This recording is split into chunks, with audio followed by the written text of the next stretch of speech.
Hello friend, स्वागत है आप सभी का हमारे यूट्यूब चैनल डीडी स्टडी भैया जी। आज हम पढ़ेंगे इंग्लिश ग्रामर। इंग्लिश ग्रामर में आज हम पढ़ेंगे simple present tense. Simple present tense मतलब use of is am are. इसमें सबसे पहले हेडिंग है पहचान। पहचान को अंग्रेजी में कहते हैं आइडेंटिटी। पहचान में हम जानेंगे इज एम आर का प्रयोग हम किस तरह के वाक्यों में करते हैं। तो पहचान में हम जानेंगे कि इज एम आर का प्रयोग कहाँ पर करते हैं। इज एम आर का प्रयोग हम उन वाक्यों में करते हैं जिन वाक्यों के अंत में होता है, होते हैं, है, हूँ, है ये शब्द आते हैं, वहाँ पर हम इज एम आर का प्रयोग करेंगे। अगली हेडिंग है नोट। तो अगली हेडिंग है नोट। नोट में हम जानेंगे इस तरह के वाक्यों में कि किस विषय में बताया जाता है। तो इस तरह के वाक्यों में किसी सजीव या निर्जीव के विषय में जानकारी दी जाती है। तो आगे हम पढ़ेंगे नियम। तो नियम नंबर 1 है ही, सी, इट व सिंगुलर सब्जेक्ट के साथ हम इज का प्रयोग करते हैं। किसका? इज का। किसके साथ? ही, सी, इट व सिंगुलर सब्जेक्ट के साथ हम इज का प्रयोग करते हैं। तो दूसरा नियम क्या है? केवल आई के साथ हम एम का प्रयोग करते हैं। और तीसरा नियम क्या है? वी, यू, दे व प्लूरल सब्जेक्ट के साथ हम आर का प्रयोग करते हैं। आगे हम पढ़ेंगे वाक्य बनाने का क्रम। तो आइए देखते हैं हम वाक्य बनाने के क्रम। इसमें हम 3 तरह के सेंटेंस पढ़ेंगे। पहला है अफर्मेटिव सेंटेंस। वाक्य बनाने का क्रम क्या होता है? क्रम को अंग्रेजी में कहते हैं सीक्वेंस। इसमें हम सबसे पहले सब्जेक्ट यूज़ करते हैं, फिर सब्जेक्ट के अनुसार हम इज एम आर में से कोई एक यूज़ करते हैं, और उसके बाद ऑब्जेक्ट, फिर कॉम्प्लीमेंट, और उसके लास्ट में हम फुल स्टॉप का यूज़ करते हैं। आगे हम जानेंगे वाक्य में सब्जेक्ट कौन होता है। आइए और इस पर आधारित कुछ हम एग्जाम्पल देख लेते हैं। तो आइए हम कुछ उदाहरण देखते हैं। पहला एग्जाम्पल क्या है? वह गरीब है। किसी वाक्य में, साधारण वाक्यों में सब्जेक्ट वही होता है जिसके विषय में जानकारी दी जाती है। यहाँ वह के विषय में जानकारी दी जा रही कि गरीब है, तो यही सब्जेक्ट होगा। वह की अंग्रेजी होती है ही। पीछे हम बता चुके हैं कि ही के साथ हम इज का प्रयोग करते हैं।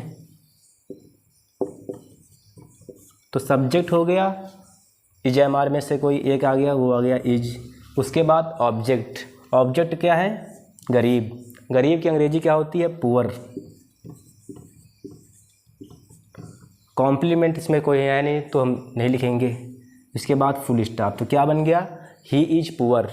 अगला क्या है? वह ईमानदार है। तो इनके विषय में बताया जा रहा है कि ये ईमानदार हैं, तो यही सब्जेक्ट हो जाएगा। वह की अंग्रेजी ही के साथ इज यूज़ करेंगे। और ईमानदार की क्या होती है? ऑनेस्ट। तो क्या बन गया? He is honest. अगला है आम मीठा होता है। तो आम के बारे में बताया जा रहा है कि वह मीठा होता है। तो आम की अंग्रेजी क्या होती है? मैंगो।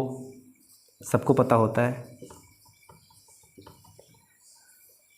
मैंगो एक आम है, मतलब सिंगुलर सब्जेक्ट, और हमने बताया है सिंगुलर सब्जेक्ट के साथ हम इस का प्रयोग करते हैं। ऑब्जेक्ट क्या है? मीठा। मीठा अंग्रेजी क्या होती है? स्वीट। क्या बन गया? Mango is sweet. अगला है दूध मीठा होता है। इसमें दूध के विषय में बताया जा रहा है। दूध की अंग्रेजी क्या होती है? मिल्क। ये भी सिंगुलर है, इसके साथ हम इस यूज़ करेंगे। फिर मीठा। मीठा की अंग्रेजी स्वीट। अगला है नींबू खट्टा होता है।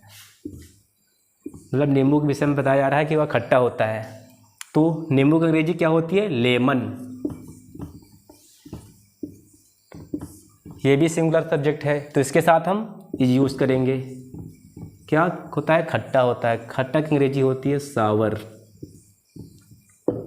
और लास्ट में फुल स्टॉप। तो क्या बन गया? लेमन इज सावर। अब दूसरा सेंटेंस देखेंगे आगे। तो दूसरा है नेगेटिव सेंटेंस। इन नेगेटिव सेंटेंस में क्या होता है, इनमें वाक्यों के बीच में नहीं शब्द आता है और नहीं की अंग्रेजी होती है नॉट, और इसका प्रयोग हम इजैमार के तुरंत बाद करते हैं। किसके? इजैमार के बाद। और नेगेटिव सेंटेंस के बनाने का क्रम क्या होता है, सबसे पहले सब्जेक्ट आएगा, फिर उसके बाद इजैमार में से कोई एक आएगा, वो भी सब्जेक्ट के अनुसार, फिर उसके बाद हम नॉट का यूज़ करेंगे, उसके बाद ऑब्जेक्ट, फिर कॉम्प्लीमेंट, उसके बाद फुल स्टॉप। तो आइए इस पर आधारित हम कुछ उदाहरण देखते हैं। चलिए देखते हैं, दिखाइए। तो आइए पहला एग्जाम्पल देखते हैं। क्या है? वह गरीब नहीं है। तो इसमें यही सब्जेक्ट होगा क्योंकि इसकी वजह से में बताया जा रहा है गरीब नहीं है। तो वाक्य अंग्रेजी होती है ही के साथ हम क्या यूज़ करते हैं? इज के बाद हम नहीं की अंग्रेजी क्या होती है? नॉट का प्रयोग करेंगे। फिर ऑब्जेक्ट क्या है? गरीब की अंग्रेजी पुअर। क्या बन गया? He is not poor. अगला है वह ईमानदार नहीं है। तो वाक्य अंग्रेजी ही के साथ इज, फिर उसके बाद नॉट, फिर ईमानदार की अंग्रेजी ऑनेस्ट। क्या बन गया? He is honest. अगला क्या है? तुम छात्र नहीं हो। तो तुम की अंग्रेजी क्या होती है? यू। पीछे बता चुके हैं हम यू के साथ हम आर का प्रयोग करते हैं। फिर उसके बाद नॉट, फिर छात्र की अंग्रेजी क्या आती है? स्टूडेंट, फिर फुल स्टॉप। तो क्या बन गया? यू आर नॉट स्टूडेंट, उसके बाद फुल स्टॉप। अगला क्या है? वे अमीर नहीं हैं। तो इनके विषय में बताया जा रहा है क्या है? अमीर नहीं है। तो वे की अंग्रेजी क्या होती है? दे। दे के साथ हम आर का प्रयोग करते हैं। फिर उसके बाद नॉट, फिर अमीर की अंग्रेजी क्या होती है? रिच, फिर फुल स्टॉप। तो क्या बन गया? They are not rich. आगे हम देखेंगे तीसरा नंबर इंटेरोगेटिव सेंटेंस। तीसरा है इंटेरोगेटिव सेंटेंस। इंटेरोगेटिव सेंटेंस दो प्रकार के होते हैं। पहला प्रकार क्या है? क्या शब्द से शुरू होने वाले। जब वाक्य क्या शब्द से शुरू हो तो सबसे पहले इसका बनाने का क्रम क्या होता है जानते हैं। इसमें सबसे पहले हम हेल्पिंग वर्ब यूज़ करेंगे इजैमार, और उसके बाद हम सब्जेक्ट, और यदि वाक्य में नहीं शब्द है तो हम नॉट का यूज़ करेंगे, यदि नहीं है तो नहीं यूज़ करेंगे। यार तुम, इसमें हम सबसे पहले हेल्पिंग वर्ब का यूज़ करते हैं इजैमार। फिर उसके बाद सब्जेक्ट के अनुसार हम इजैमार का प्रयोग करेंगे। फिर उसके बाद सब्जेक्ट के बाद हम नॉट का प्रयोग करेंगे, और उसके बाद हम ऑब्जेक्ट, और उसके बाद कॉम्प्लीमेंट, और सबसे अंत में हम क्वेश्चन मार्क लगाते हैं। तो ये बन गया क्रम। क्या हो गया? इजैमार में से कोई एक, उसके बाद सब्जेक्ट, फिर नॉट, फिर ऑब्जेक्ट, फिर उसके बाद कॉम्प्लीमेंट, और अंत में क्वेश्चन मार्क। आइए इस पर आधारित हम कुछ उदाहरण देख लेते हैं। तो पहला एग्जाम्पल है क्या वह गरीब है। देखिए इसमें क्या से शुरू हो रहा है। तो इसमें बताया था सबसे पहले हम हेल्पिंग वर्ब का यूज़ करते हैं। सब्जेक्ट क्या है इसमें? वह। तो पहले वह की अंग्रेजी लिख लेंगे। ही के साथ हम क्या यूज़ करते हैं? इज, उसको हम पहले लिखेंगे क्योंकि हम हेल्पिंग वर्ब का यूज़ पहले करते हैं। इज ही, इसमें नॉट नहीं है तो नॉट नहीं यूज़ करेंगे। ऑब्जेक्ट है गरीब, उसकी अंग्रेजी क्या होती है? पुअर, और लास्ट में क्वेश्चन मार्क। क्या बन गया? Is he poor. अगला क्या है? क्या वह ईमानदार है। वाक्य अंग्रेजी क्या होती है? ही के साथ इसका प्रयोग करते हैं। फिर ईमानदार की अंग्रेजी क्या होती है? ऑनेस्ट। लास्ट में क्वेश्चन मार्क। क्या बन गया? इज ही ऑनेस्ट, लास्ट में क्वेश्चन मार्क। अगला क्या है? क्या वे छात्र नहीं हैं। तो ये सब्जेक्ट है, इसकी अंग्रेजी क्या होती है? दे।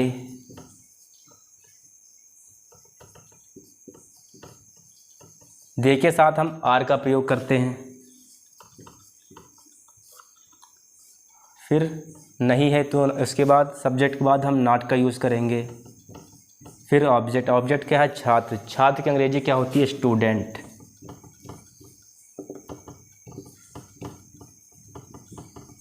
लास्ट में क्वेश्चन मार्क। क्या बन गया? Are they not student. अगला क्या है? क्या तुम चोर नहीं हो? क्या तुम चोर नहीं हो? इसमें सब्जेक्ट क्या है? तुम की अंग्रेजी क्या होती है? यू। यू के साथ हम क्या यूज़ करते हैं? आर।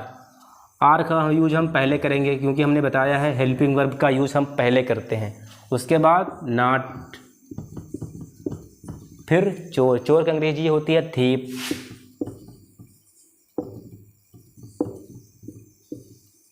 लास्ट में क्वेश्चन मार्क। क्या बन गया? Are you not thief? अगला क्या है? क्या तुम ठीक नहीं हो? तुम की अंग्रेजी यू, यू के साथ आर, फिर नॉट। ठीक की अंग्रेजी क्या होती है? वेल। लास्ट में क्वेश्चन मार्क। क्या बन गया? Are you not well. अगला हम पढ़ेंगे दूसरा टाइप। चलिए देखते हैं, आगे पढ़ेंगे दूसरा टाइप। दूसरा टाइप में क्या होता है? वाक्यों के बीच में प्रश्नवाचक शब्द आते हैं मतलब प्रश्नवाचक शब्द क्या होते हैं? जैसे कहाँ, कब, कैसे, क्यों, क्या। कहाँ की अंग्रेजी होती है? वेयर। कब की अंग्रेजी होती है? व्हेन। कैसे अंग्रेजी होती है? हाउ। क्यों की अंग्रेजी होती है? व्हाई। क्या की अंग्रेजी होती है? व्हाट। और इनको बनाने का क्रम क्या होता है? सबसे पहले हम क्वेश्चन वर्ड की स्पेलिंग लिखते हैं, उसको शॉर्ट वर्ड लिखते हैं QW। उसके बाद हम हेल्पिंग वर्ब का यूज़ करते हैं। उसके बाद सब्जेक्ट, उसके बाद नॉट, यदि है तो यूज़ करेंगे, नहीं है तो नहीं यूज़ करेंगे। उसके बाद ऑब्जेक्ट, फिर कॉम्प्लीमेंट और अंत में क्वेश्चन मार्क। तब आगे देखते हैं कुछ उदाहरण। तो पहला उदाहरण देखते हैं, क्या है? तुम कैसे हो। देखो लास्ट में लगा है क्वेश्चन मार्क, इसी से पता चलता है कि इंटेरोगेटिव है। इंटेरोगेटिव का पहला टाइप क्या होता है? क्या से शुरू होता है। ये देखिए इसमें क्या नहीं है, मतलब दूसरा टाइप है। ये है क्वेश्चन वर्ड। इस सबसे पहले हम इसकी अंग्रेजी लिखेंगे कैसे। कैसे की अंग्रेजी क्या होती है? हाउ। उसके बाद हेल्पिंग वर्ब, उसकी जगह ऐसे छोड़ दीजिए। सब्जेक्ट क्या है? तुम की अंग्रेजी क्या होती है? यू। और यू के साथ हम क्या यूज़ करते हैं? आर। अब लिख लीजिए, क्या बन गया? How are you. लास्ट में क्या लगा देंगे? Question mark. How are you, last में क्वेश्चन मार्क। अगला क्या है? तुम कहाँ हो। तो ये देखिए क्वेश्चन वर्ड्स, इसकी अंग्रेजी क्या होती है? वेयर। हेल्पिंग वर्ब की जगह छोड़ दो। सब्जेक्ट क्या है? तुम की अंग्रेजी यू, यू के साथ आर। क्या बन गया? Where are you. लास्ट में क्वेश्चन मार्क। तुम कहाँ हो। अगला क्या है? हम कैसे हैं। कैसे की अंग्रेजी? हाउ।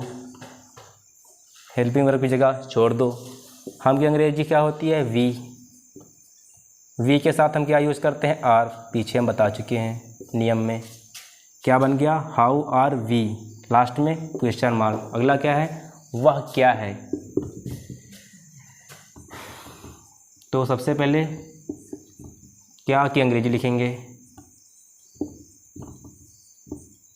व्हाट। फिर वाह की अंग्रेजी होती है ही, सी, इट। यहाँ पर इसको हम वाह को निर्जीव मान लेते हैं, तो हम इट का यूज़ करेंगे। इट के साथ हम इज का प्रयोग करते हैं। क्या बन गया? What is it. लास्ट में क्वेश्चन मार्क। वह क्या है। चलिए आगे हम देखते हैं मिश्रित वाक्य। आगे है मिश्रित वाक्य। पहला क्या है? अंगूर खट्टे होते हैं। अंगूर की अंग्रेजी क्या होती है? ग्रेप्स। यहाँ एक से अधिक अंगूर है, इसलिए इसको हम प्लूरल सब्जेक्ट मानेंगे। प्लूरल सब्जेक्ट साथ हम क्या यूज़ करते हैं? आर। Grapes are. खट्टे की अंग्रेजी क्या होती है? शावर। लास्ट में फुल स्टॉप। क्या बन गया? Grapes are sour. अगला क्या है? वह कहाँ नहीं है। लास्ट में क्या लगेगा? Question mark. मतलब इंटेरोगेटिव सेंटेंस है। ये देखिए इसमें प्रश्नवाचक शब्द है, इसकी अंग्रेजी क्या होगी? वेयर। हेल्पिंग वर्ब की जगह ऐसे छोड़ दीजिए। सब्जेक्ट क्या है? वाह। वाह की अंग्रेजी ही के साथ हम क्या यूज़ करते हैं? इज। फिर है नहीं की अंग्रेजी नॉट। लास्ट में क्वेश्चन मार्क, क्योंकि इसमें ऑब्जेक्ट और कॉम्प्लीमेंट है ही नहीं। तो क्या बन गया? Where is he not. वह कहाँ नहीं। अगला क्या है? क्या वह सही है? ये देखिए क्या से शुरू हो रहा है, मतलब सबसे पहले हम हेल्पिंग वर्ब यूज़ करेंगे। हेल्पिंग वर्ब की जगह ऐसे छोड़ दीजिए। सब्जेक्ट क्या है? वह की अंग्रेजी ही के साथ इज ही। सही की अंग्रेजी राइट। लास्ट में क्वेश्चन मार्क। क्या बन गया? Is he right. क्या वह सही है? अगला है मेरा भारत महान है। मेरा भारत, इसकी अंग्रेजी क्या होगी? माई इंडिया। ये सिंगुलर सब्जेक्ट है, इसके साथ हम इज का प्रयोग करेंगे। महान की अंग्रेजी क्या होती है? ग्रेट। क्या बन गया? माई इंडिया इज़ ग्रेट। अगला क्या है? शहद मीठा होता है। शहद की अंग्रेजी क्या होती है? हनी। ये सिंगुलर सब्जेक्ट है, इसके साथ हम इज का प्रयोग करेंगे। और क्या होता है? मीठा। मीठा की अंग्रेजी क्या होती है? स्वीट। लास्ट में फुल स्टॉप, क्योंकि अफर्मेटिव है। क्या बन गया? Honey is sweet. ये देखिए। अगला क्या है? वे लड़के नहीं हैं। वे की अंग्रेजी दे। दे के साथ आर का प्रयोग करते हैं। उसके बाद नॉट। उसके बाद लड़के की अंग्रेजी क्या होती है? बॉयज।